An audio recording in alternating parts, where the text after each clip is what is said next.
Salam saudara sekalian, salam sejahtera. Kebenaran hari ini berjudul meninggalkan dunia. Orang yang mau hidup di hadirat Allah harus meninggalkan dunia. Meninggalkan dunia adalah proses yang sangat berat. Sebab kita telah terbiasa hidup dalam keterikatan dengan hal-hal yang bersifat duniawi. Meninggalkan dunia adalah kemutlakan yang tidak boleh dihindari oleh orang percaya. Karena inilah harga yang harus dibayar oleh mereka yang mau memperoleh Kristus di dalam hidupnya. Orang yang tidak meninggalkan dunia tidak memiliki Kristus. Ya. Terkait dengan hal ini, Paulus menyaksikan kehidupan imannya demikian. Tetapi apa yang dahulu merupakan keuntungan bagiku, sekarang kau anggap rugi karena Kristus. Malahan segala sesuatu kau anggap rugi, karena pengenalan akan Kristus Yesus Tuhanku lebih mulia daripada semuanya. Oleh karena Yesuslah aku telah melepaskan semuanya dan menganggapnya sampah, supaya aku memperoleh Kristus. Nah, inilah langkah barter yang harus dilakukan setiap orang percaya. Sebab seseorang tidak akan dapat memiliki Kristus. Artinya tidak akan pernah mengalami keselamatan tanpa melepaskan segala sesuatu atau meninggalkan dunia. Sesungguhnya inilah kekristenan yang sejati yang diajarkan oleh Yesus bagi umat pilihan perjanjian baru. Pelepasan atau kehilangan semuanya itu, dalam tanda kutip semuanya itu, merupakan sikap yang benar untuk hidup di hadirat Allah. Selama orang masih merasa memiliki sesuatu, dia tidak akan pernah bisa hidup di hadirat Allah dengan benar. Ciri yang paling nyata dari orang yang meninggalkan dunia adalah tidak memiliki keinginan kecuali Tuhan dan kerajaannya. Orang-orang seperti ini bukan berarti tidak memiliki keinginan atau kehendak sama sekali. Ya, orang-orang seperti ini bukan berarti tidak memiliki keinginan atau kehendak sama sekali. Tetapi hanya memiliki keinginan menyukakan hati Bapa.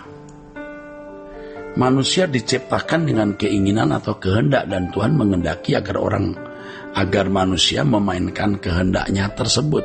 Manusia bukan robot yang tidak memiliki kehendak sendiri. Manusia adalah makhluk yang diberi Tuhan pikiran dan perasaan. Dengan pikiran dan perasaan itu manusia bisa memiliki kehendak. Tentu saja orang percaya juga harus memainkan kehendaknya, menggunakan kehendaknya.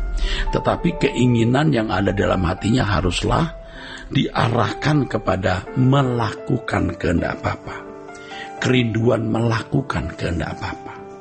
Orang percaya harus membuka hatinya untuk menerima perintah atau komando dari Bapa di surga dan tidak membuka akses untuk pihak manapun kecuali Tuhan, saudaraku. Saudaraku, kalau keinginan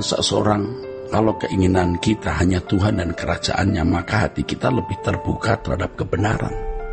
Iya, tidak mungkin orang yang masih mencintai dunia ini bisa mengerti kebenaran. Tidak mungkin. Lukas 16 ayat 11. Hanya orang yang terbebas dari percintaan dunia yang bisa mengerti kebenaran.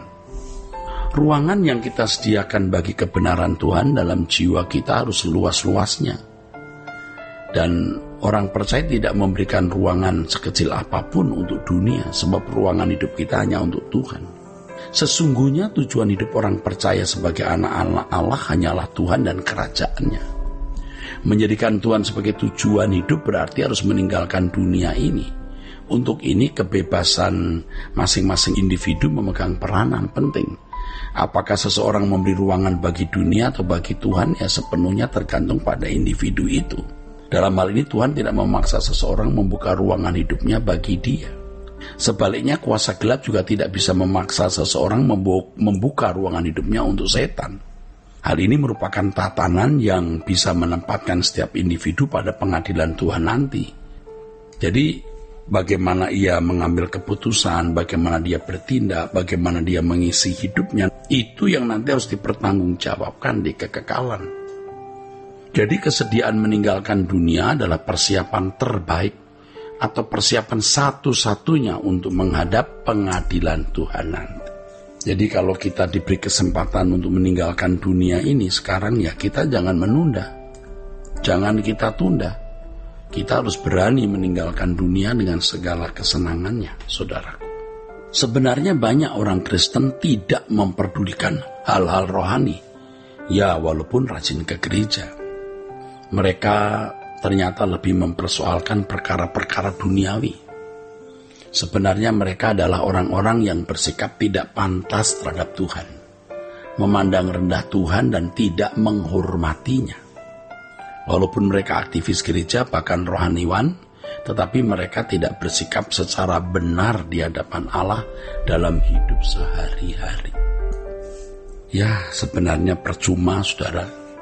Mereka memuji dan menyembah Allah di gereja kalau hati mereka masih terikat dengan dunia. Mereka hanya ingin hidup seperti orang lain hidup, yaitu menikmati dunia seakan-akan dunia ini hanya satu-satunya kesempatan menikmati hidup. Mereka tidak berpikir ada dunia yang akan datang yang lebih baik. Mereka pikir seakan-akan bumi ini satu-satunya kesempatan orang memiliki hidup dan menikmati hidup itu. Dan tentu saja dengan sikap hati seperti ini, seseorang tidak bersedia meninggalkan dunia. Mereka akan berusaha untuk memiliki kehidupan senyaman-nyamannya di dunia ini, di bumi ini yang menjadi kerajaannya. Saudara, tidak sedikit orang-orang baik di dalam gereja, bahkan bisa dianggap sebagai rohani, belum meninggalkan dunia ini. Mereka bisa melakukan pekerjaan pelayanan gereja, tetapi mereka masih hidup dalam percintaan dunia. Ya, sebenarnya tidak sedikit pendeta yang sebenarnya masih terikat dengan percintaan dunia. Tuhan akan memperkarakan spirit atau gairah apa yang ada pada setiap kita, setiap individu. Setiap orang akan dibawa kepada dua kemungkinan, apakah gairahnya makin kuat ke arah Tuhan atau ke dunia bumi ini. Spirit atau gairah dunia membawa seseorang kepada kebinasaan. Spirit hidup seseorang tidak bisa dibangun dalam satu hari, tetapi harus dibangun dalam perjalanan hidup yang panjang sejak kanak-kanak. Kalau seseorang selalu mendapat masukan dari dunia ini, maka warna jiwanya sama seperti dunia ini. Dan ini kenyataannya banyak orang yang begitu, saudaraku. Lebih banyak masukan dari filsafat filosofi dunia, sehingga warna jiwanya seperti dunia ini. Apalagi kaum milenial hari ini, saudara. Kita prihatin dan sedih miris, saudara, melihat kaum milenial yang digiring menuju kegelapan abadi. Tetapi kalau seseorang mendengar firman Allah, maka warna jiwanya akan diwarnai dengan warna sesuai kehendak Allah. Nah, gairah tersebut itu menentukan kemana ia mengarahkan hidupnya, kepada siapa ia mengarahkan hidupnya. Orang-orang yang memiliki banyak keinginan untuk memuaskan hawa nafsu adalah orang-orang yang mengarahkan hidupnya kepada dunia. Ini berarti menjadikan diri mereka sebagai musuh Allah. Karena orang yang masih mencintai dunia itu berarti musuh Allah. Dan orang-orang seperti ini tidak bisa hidup di hadirat Allah. Oleh sebab itu, saudara, meninggalkan dunia adalah kemutlakan yang tidak boleh dihindari.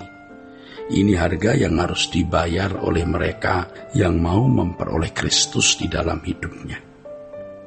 Kiranya kebenaran hari ini memberkati saudara-saudara sekalian. Sola Gracia.